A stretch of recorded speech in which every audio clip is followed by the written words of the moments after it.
maximum effort. Oh, hello.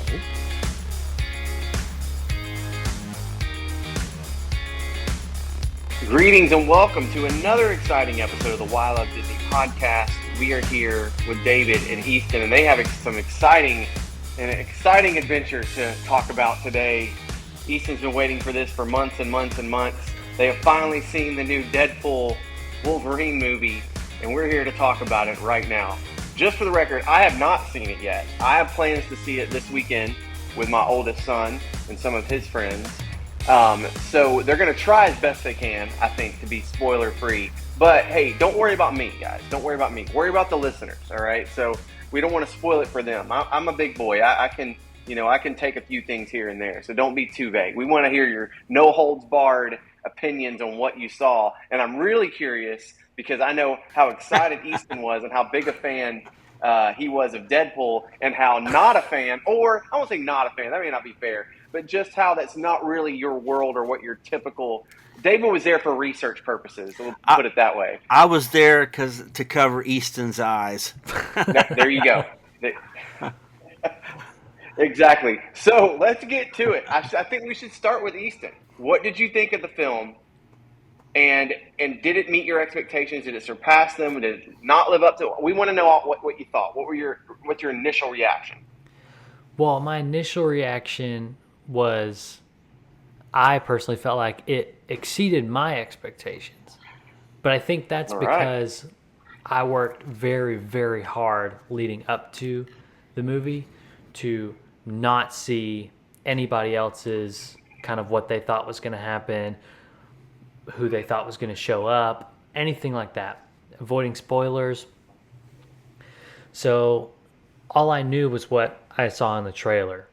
So I wasn't really sure like how they were going to go about all this stuff. I had my own predictions.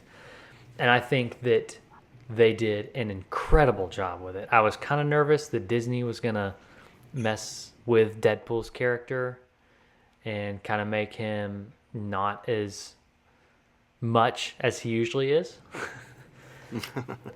But which I think there was a little bit of that. Like I think the violence in it was a little more tame than the past two movies, but I think it was done not in a bad way. I think they did it well to kind of keep that violence in there, but not make it as wild as the Deadpools 1 and 2 were.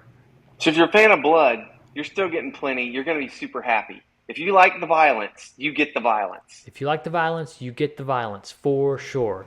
Actually, I think the movie is mostly violence. Okay.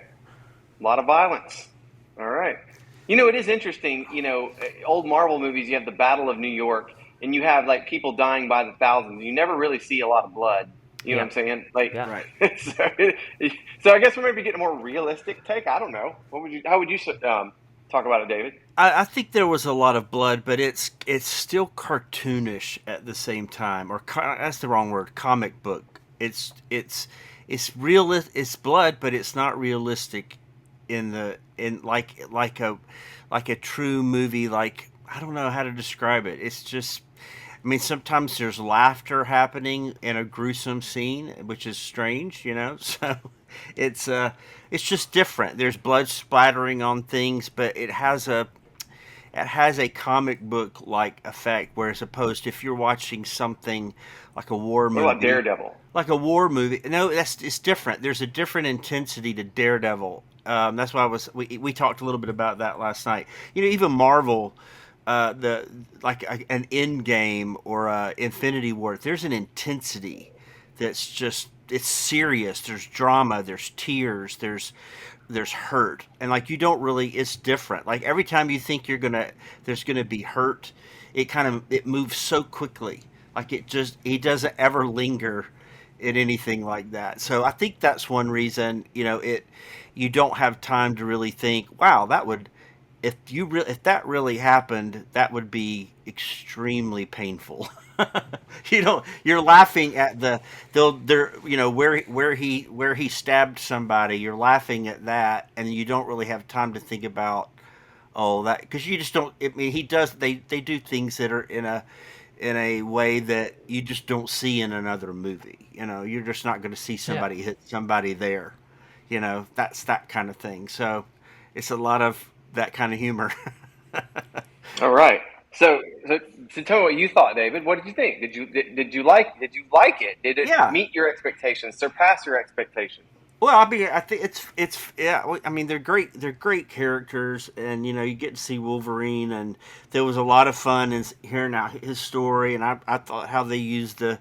I don't want to throw any spoilers. I think this is already kind of out there though, but the parallels with the Loki series that they brought in, and some of that are good. You don't need to know. You don't need to see the Loki series to enjoy this. But I like those connections. Some crisscross of characters. I like the cameos. There's some great cameos that pop in and out. And I mean, again, as far as the violence and the graphicness of the violence, it's kind of like it's bloody, but it's still kind of stormtrooper type violence. You never really see anybody's face. Almost everybody he fights has on a helmet, a mask, or something like that. You just don't really see. You never see anybody's face, hardly if they're being killed. Does that make sense? But I mean, there's a Yeah. few. There's some special effects that are pretty, great and painful. But again, it's not like if you were watching a Private Ryan war scene, that graphicness of violence where it's made to look ultra realistic. This is a I different. see. It's a different type. I don't know. It's just a little more comic book. Easton, am I right? Am I correct in that assessment? Yeah, it's not, the violence isn't like Saving Private Ryan, Hacksaw Ridge type Yeah. violence. It is straight up like out of a comic book, some crazy death or Yeah. wild fight scenes. Now the cameos were actually insane. Yeah. Some of them I was expecting. Some of them were put in trailers, so you knew they were going to show up. I don't know how many of the trailers you've seen, Dustin, but two of the people that show up in the movie are blatantly obviously in trailers. So those were unexpected, or those were expected. But there were a few that were completely unexpected. All right. So there's some surprises in this. Yes. Yeah. Well, I'm looking here. Go ahead, David, while I'm pulling this article up. Well, I thought you might be pulling up Rotten Tomatoes or something like that. Easton, I think we saw that Rotten Tomatoes has given it an 80, but the crowd has given it like a 97. And Okay. that's kind of what I would have predicted. Would have predicted that the audience rating would be very high, and that the critics would kind of say this is kind of its own little thing, but it's not, you know, fine. Well, I think we saw an article that said it wasn't fine dining or something like that. Well, They it's said, just I see. not. Yeah. It's yeah, not like the movie's not like artistically decided on. It's not an artistic choice that they're making. It's just yeah. totally for the Well, again, the yeah, comedic aspect of the character. yes, it just has a different tone of a Daredevil or a Endgame or even a X-Men movie. It's. I mean, one minute, every minute that it gets serious, the next minute he's making a middle school type joke to the camera. I mean, like, there's just those kind of things constantly. So, yeah, I will say, and there was so much stuff that I couldn't even catch all of the. I would have to hear some of the bad language. I would have to hear it again to go, what was he even talking about? It's pretty. It's pretty. I was like somebody really had to sit down and write all that out. Interesting. Well, I can't wait to see it. I was looking here. There's a Deadline article that talks about the headline is Deadpool and Wolverine off to a rip-roaring start overseas with 65 million across the first 2 days international box office. So that is Wednesday and Thursday only. You haven't even got to the weekend yet. It's already made $65 million, which is paced at 57% ahead of the first Deadpool and 48% ahead of the second Deadpool. And this is only, I believe this only counts overseas This doesn't count the United States. Yeah, I think last that at least night it made like 38, yeah. 38 was it? I thought it was 38 million domestic, Well, but I'm if you, not. I don't, don't think this counts that. So you add that to it. I mean, for a 48 material markets combined on Wednesday and Thursday, Ryan Reynolds, Hugh Jackman's grossed 64.8 million across the first 2 days of overseas play.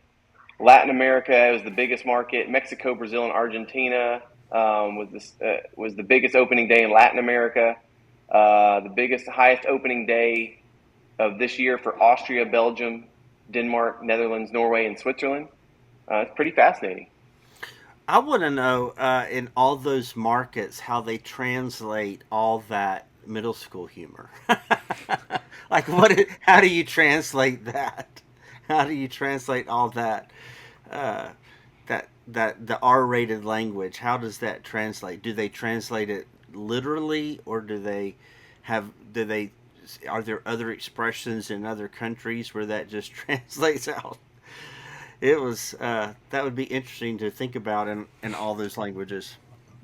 But I probably could have done with just a little less of the middle school humor, but I do understand that that's just his character. But I personally probably could have done with just like one notch, maybe two notches down from it. and like by middle school humor, I mean it on steroids. Like it's, I mean I'm using that to say it's like that kind of humor, but adult versions. Like kids could, I don't even know if kids can come up with that stuff.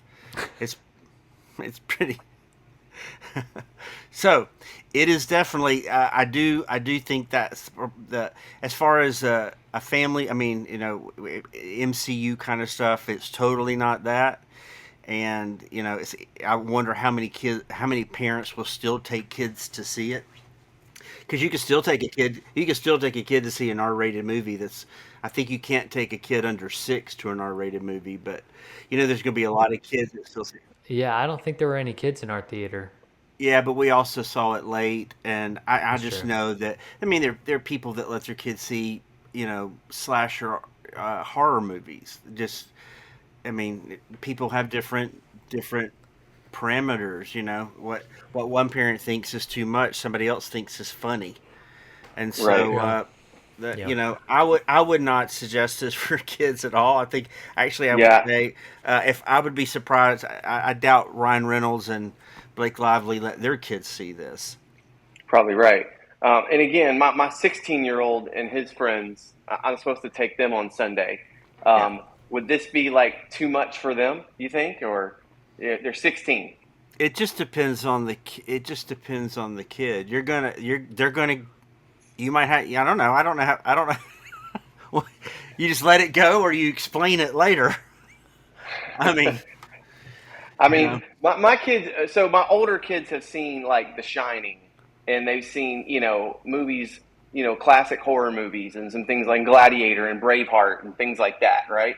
Yeah. We don't typically, this will probably for my oldest be, as far as I know, I don't know what he's seen without me, but maybe the most aggressive thing that I've let him see in a theater. You know what I mean? Well, this is not terrifying like The Shining, and Right. it's not emotionally like Braveheart. It's not those type movies, but this is. I'm just talking about the humor and the adultness of the language. The lot and the sex. It's just sexual. It's a lot of sexual humor, a lot of sexual stuff. A lot of sexual stuff. Yeah. So Nothing like nothing. No physical sexual stuff. It's all just no. humor. It's Just all just jokes. jokes. Yeah. Gotcha. Well, it's interesting.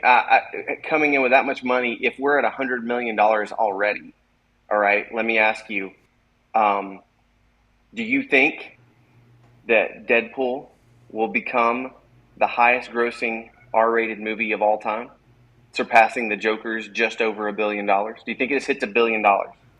I think it could, and the reason is I think that obviously in one night a lot of nobody's phased by that language. Nobody's phased by the blood. I mean, it kind of says a lot about where culture is that nobody cares anymore. And you know, to me, it's like it's whatever is fine. So I think that because it's funny, and it's Ryan Reynolds and Hugh Jackman, it probably because I mean there are a lot of people that are going to still be a little more creeped out by the Joker. I mean that's so disturbing. Like there's nothing disturbing about this except you're just like the language is can be really offensive to a lot of people. But other than that, there's really nothing. There's nothing disturbing about this except for the blood and heads falling off and stuff like that. But the Joker is disturbing on a completely different level. That's psychologically disturbing and it's just about insanity and so many other things. This is just again, it's like if a teenager got to make a movie and blood and people blowing up and the humor. I mean, this is kind of what it is. So Yeah, and I've heard a lot of people even, I think Dustin, you even said like for the Joker, you saw it once, you don't feel like you need to see it again. You're good. Like once is enough. I've already read a bunch of reviews of people who have gone to see Deadpool and have been like, loved it. I'm going back again. Like I'm going a second time or a third time. well, I think there's definitely it's one of those movies that if you don't see it a couple of times, I mean, if you really like it, you're going to need to see it a couple of times just to go. I missed it. There was There's a so lot much to I look missed. at. Yeah. We did not experience like our audience laughed. We went to an 8 o'clock showing. It wasn't. It was not packed. It was a good crowd, but again, not packed. They laughed, but I didn't. It wasn't crazy laughter, and there was never any laughter that was so loud that we couldn't hear the next line, which I had read articles people saying they couldn't hear. I think if you were in a packed theater, that would happen, but we didn't experience that. I thought people laughed, but it wasn't like sometimes you're in a movie theater and just the laughter of other people will make you laugh. Like you might not laugh at it if you watched alone, but the whole crowd will. I They're all didn't. laughing together, right? The crowd didn't get me going, um, but I think people really enjoyed it. I mean, yeah, people Well, were that's great. laughing and yeah. Well, here's the question I'm going to ask you that I'm probably most curious about, and we'll get back to this question after I watch it and we talk about this again. But okay, post Endgame, the consensus is pretty much by I don't know anyone who wouldn't somewhat agree with this statement that the MCU storyline is kind of lost and meandering, right?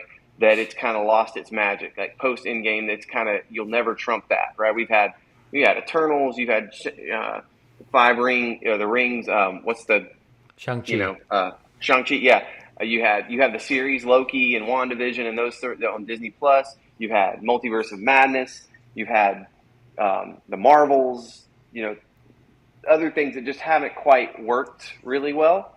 So my question is, does this get the MCU back on track? Does this get people excited about what's coming next in the MCU, or does this just stand alone as a pretty cool movie? I definitely think it. I mean, you can definitely see they're going. This is going to dominate. They'll have to. I don't think they can say this is just a one and done thing because it's going to be too profitable. The audiences are going to love it. Now, is it going to be the same thing? No, because I don't know how you can. Well, it probably will be. I don't think it should be because I don't think Deadpool is something that really should be in Disneyland. He's already there with kids taking pictures. I don't think he should be necessarily the thing of kids' toys, and he will be. I mean, it's just that it's going to. I mean, that's why I said when it crosses the line like that, and something that's really not a family movie becomes a family movie. That's just the way it is. So I do think it will be. I think there's already that they're going to be Avengers. That's the undercurrent of that is from the beginning of this movie is already there. I mean, Avengers is on everybody's mind from the beginning, and so you can see where they're going. And so, yeah. I don't know. I don't know if I would say this just puts the MCU back on track. I think that it did really well. Like I think this felt. I don't want to say it felt like old MCU, but it felt like a good superhero movie. But I think Right. that Marvel and Disney is going to have to work hard and hope that they still have more projects coming up, like the Captain America movie, the Fantastic Four movie, the Thunderbolts movie. If those are as good as this Deadpool movie was, then I think we could get to a point where I would start saying like, yeah, we're back on track. But I don't know if one movie can decide that for me if they're back or not. I agree with that, but what I mean in this is that Feige has already said that they're looking at possibilities of trying to get Robert Downey Jr. and Chris Evans back in, and so if they bring them back in, and you could definitely see in this movie how they could do it. I mean, that definitely is possible, and based off that it's a little bit more comic book and comedy as opposed to like realistic trying to be realistic superhero, if that's a thing. It's you can see how they could do that, and so then I think you would be, because that's really one of the things that it's suffered from is its lead actors vanishing from the franchise, and that's not slamming anybody else. It's just that's what makes people go to the movie, or certain actors and actresses draw crowds, and it takes a while for other actors to do that. So I think this writing too. I mean, the writing has gotten off track, and I think for most people it's just not what it was. The focus changed somewhere.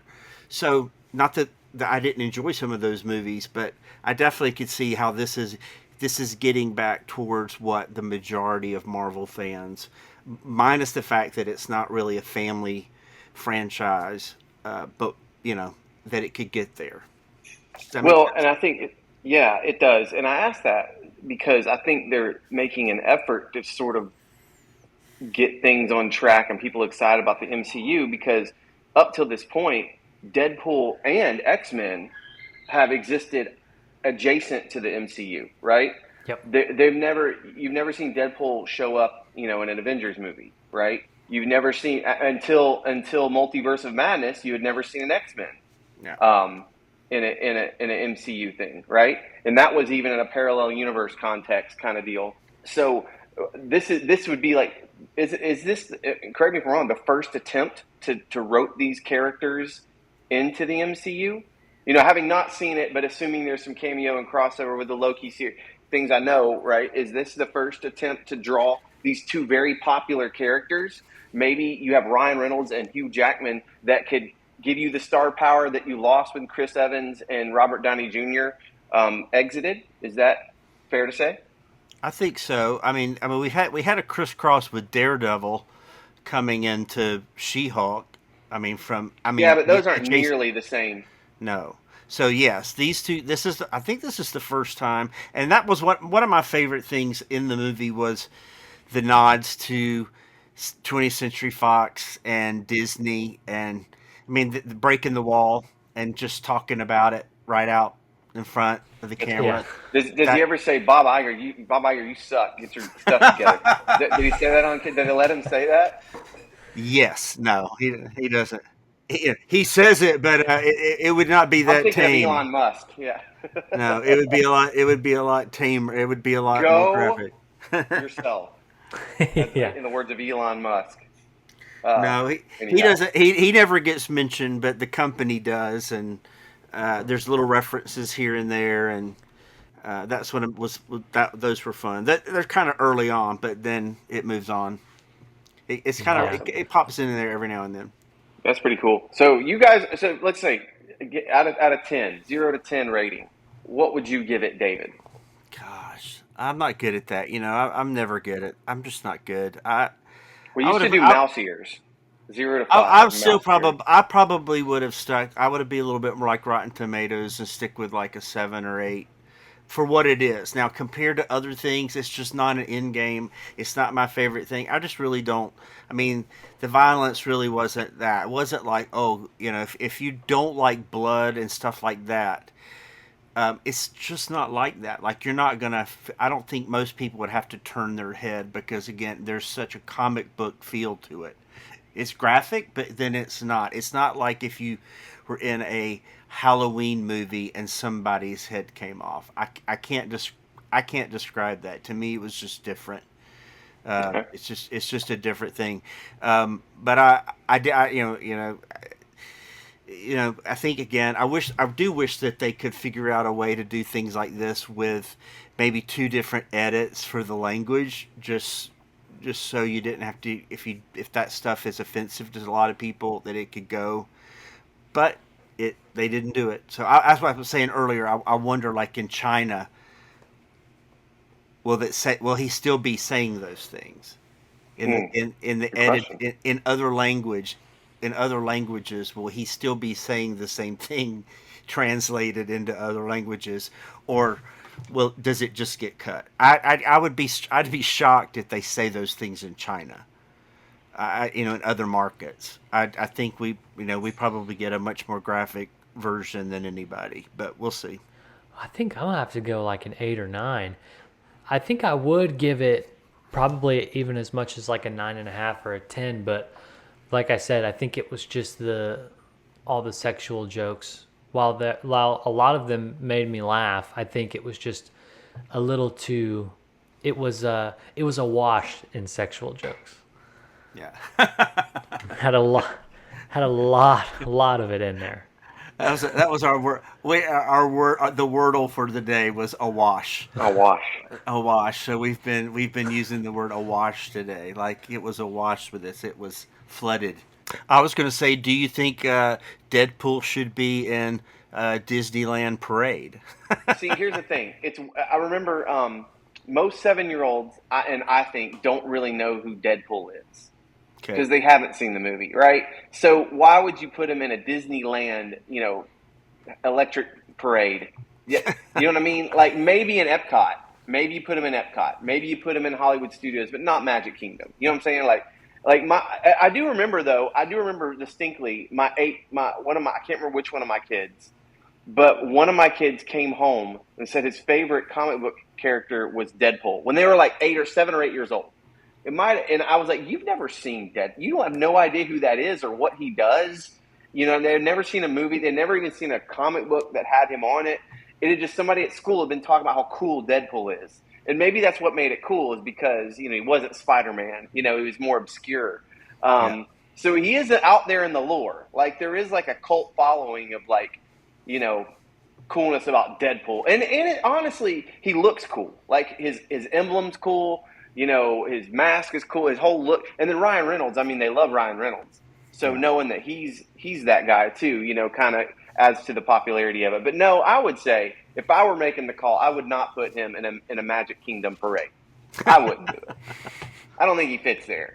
It seems like maybe definitely in the Avengers land at California Adventure, maybe for sure there, right? I'm not sure. I'm not sure where that maybe that's where they had him. Maybe that's where he was meeting people. Yeah, I would say for like teenagers, that would be really cool. Really cool. And even though for a kid too, you see him, you recognize him, you've seen the posters. Maybe it is a cool meet and greet, but I wouldn't put him in a parade. Nah. Not yet. And on Walt Disney World News today said he's coming to Avengers Campus. Okay. So what would be awesome though? Just one time, they ought maybe on like one of the Halloween or whatever. They should at the Magic Kingdom, the stage show in front of the castle where they have the princess and whatnot. They should have like a princess coming down, do the normal show, and then all these bad guys come out of the lagoon to attack the princess. And Deadpool shows up and just slices them on, like blood everywhere. One time they should do it, just save the princess. You know what I'm saying? It's all goofy. I think that could be amazing if they could pull that. That sounds like a South Park episode to me. That does. They tell all of their guests. They start like marketing it like, I've heard Deadpool's been running around the parks. He's kind of just everywhere. We don't really know where he is. Yeah, it's kind of iffy, but you don't say what night he's going to be there. That way everyone just keeps buying tickets and keeps showing up. so that keep maybe your children they'll see, close. Don't maybe let them wander away. Yeah, because Deadpool's running around somewhere. We don't know where he is, but Yep. he's just because he's the only person. Like, you've got all these characters that have their specific area that they're in because you want to keep them. You want to keep all the guests like within the magic of it. Deadpool's the only one that can be anywhere he wants to be, and the magic it's not affected. They should put us in charge of marketing. I really think we could build something here. Good. Well, that's excited. Y'all got me now sufficiently pumped up to go see it, and I can't wait to talk with you about it once we do that. But I'm glad we got this in and we can get this out to our friends. We want to know if you've seen it. Have you seen the movie? What did you think? What would you rate it? Were you put off by the violence or the profanity or the sexual jokes?